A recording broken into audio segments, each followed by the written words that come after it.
Hello everyone, this is G-Shock High Fashion Channel and welcome to another G-Vlog. Today I'm gonna open up this DW-9100 series G-Shock Riseman model, a vintage watch that you've never seen a lot of people unboxing before. And what the point of this video is that for us to see how this watch was built into the way it is, and also just to have a look how the watch actually looks like from the inside.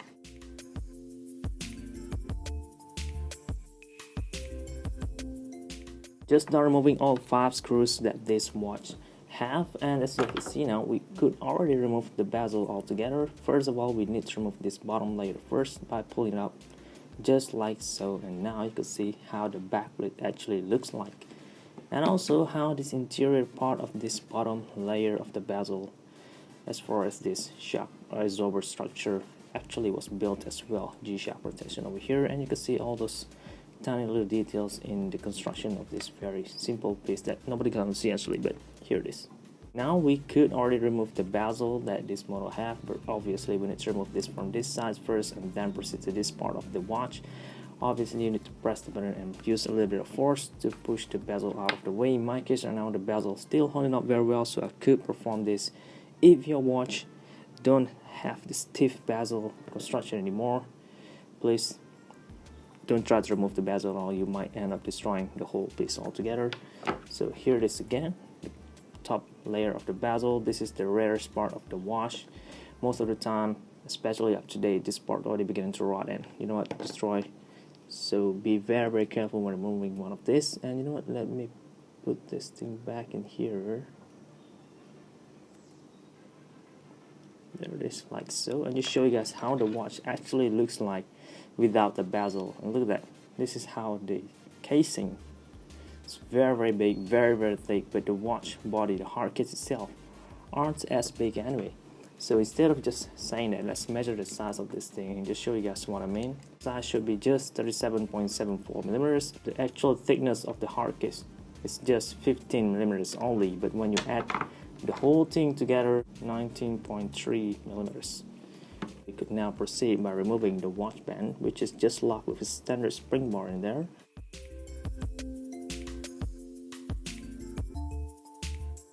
Done removing the watch band, and now we could just proceed by removing the buckle, which just locked with simple spring bar construction, similar as the one that is locking the watch band inside, but it's much longer, and that's about it as far as this part goes. Now we can see how the watch body actually looks like, which is pretty small compared to the watch that I'm wearing right now. Look at that. Look at how small this thing is. And at the sides, at this 9 o'clock position, we're gonna have this sensor cover. Just need to remove these 2 tiny screws. Basically, you only gonna have your access to have a look at how the barometer or atmospheric pressure sensors looks like.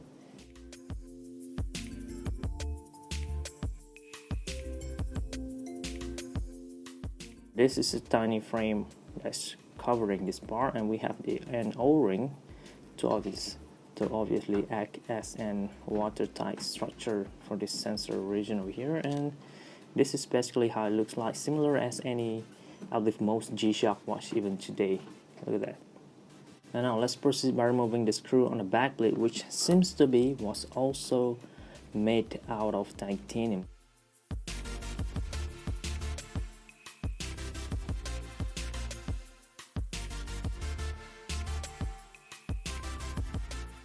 Since it is made out of titanium, you could obviously tell that how lightweight this thing is. This on top here is just gonna weigh you about 9 grams or 10 grams only. So that is how lightweight this material is.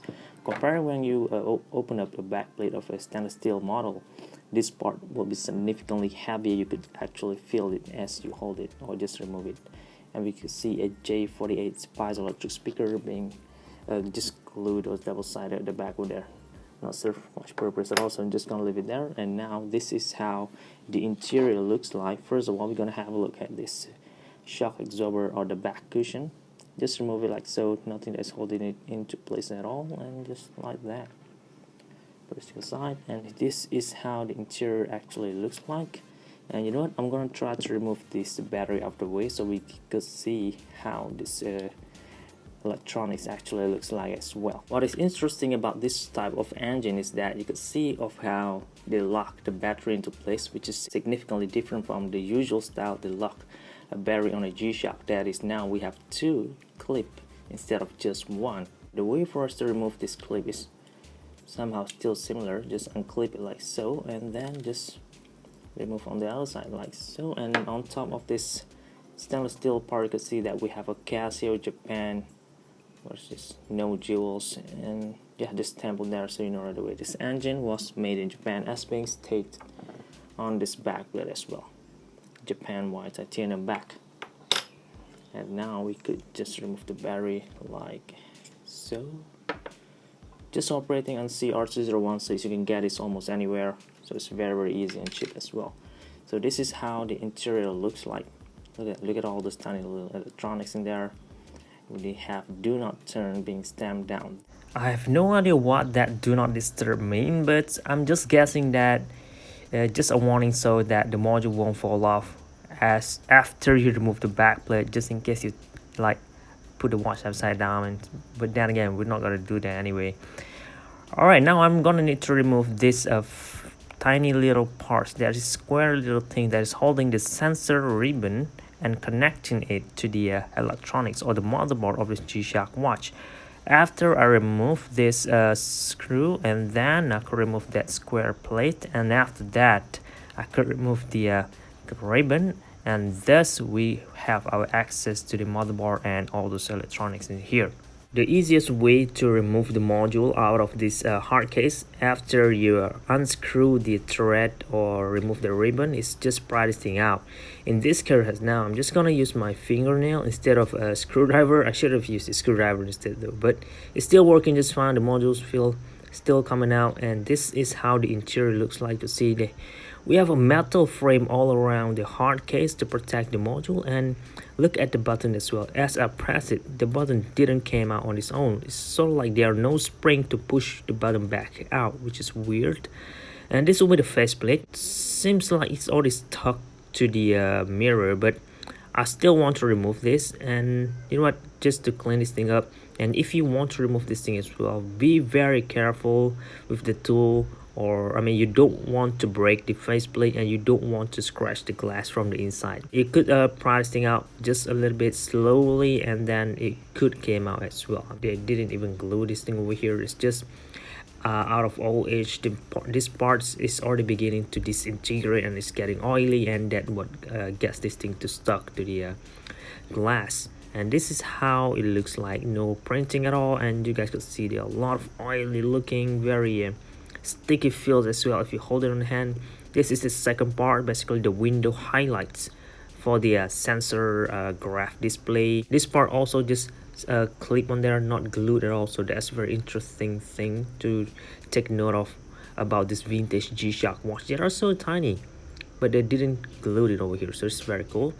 And what I like about this glass of Riseman, when it came in dome shape like this, it could act a magnifying glass. So it's pretty fun to play around with this, if you know what I mean. I mean, you could use this to magnify the electronics on the motherboard, obviously, just to play around with this, and that is all.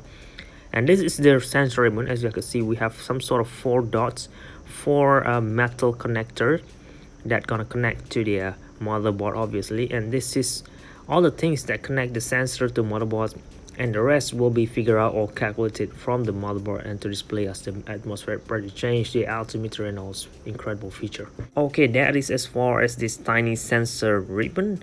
Now I'm gonna have a look or share to you guys how the engine looks like, what it is made out of, and all those major parts basically.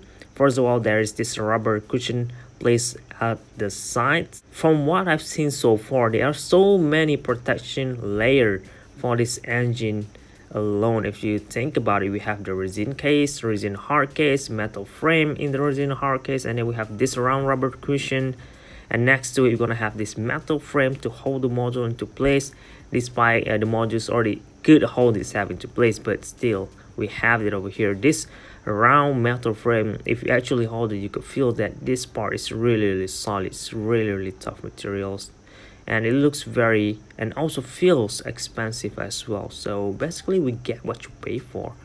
Now this is how the engine looks like without the battery. I should have added the battery, but yeah, I forgot to do so. But anyway, this is how the display looks like. Pretty simple when you think about it, but if you look at it on the side, it looks very complicated, and now when we look at the back, it looks much more complicated.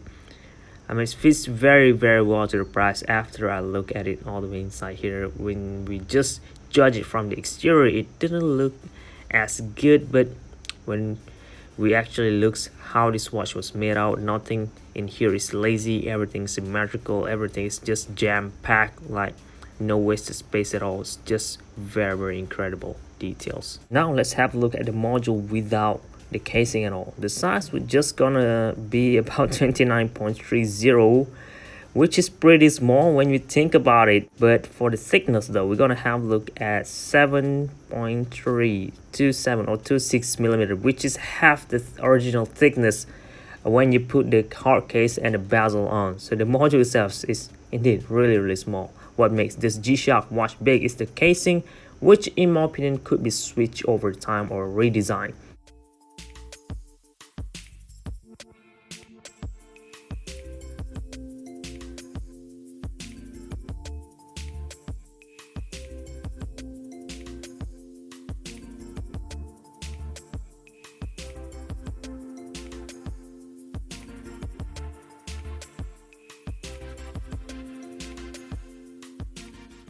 But for now, that is all. This is all the parts that you're gonna have in this watch, and I'm just gonna conclude this video over here. I hope you guys found this video useful, informative, and entertaining as well. For your future reference, leave a like if it does, and also subscribe to see more something like this in the future. Thank you very much for watching. This is G-Shock High Fashion Channel, and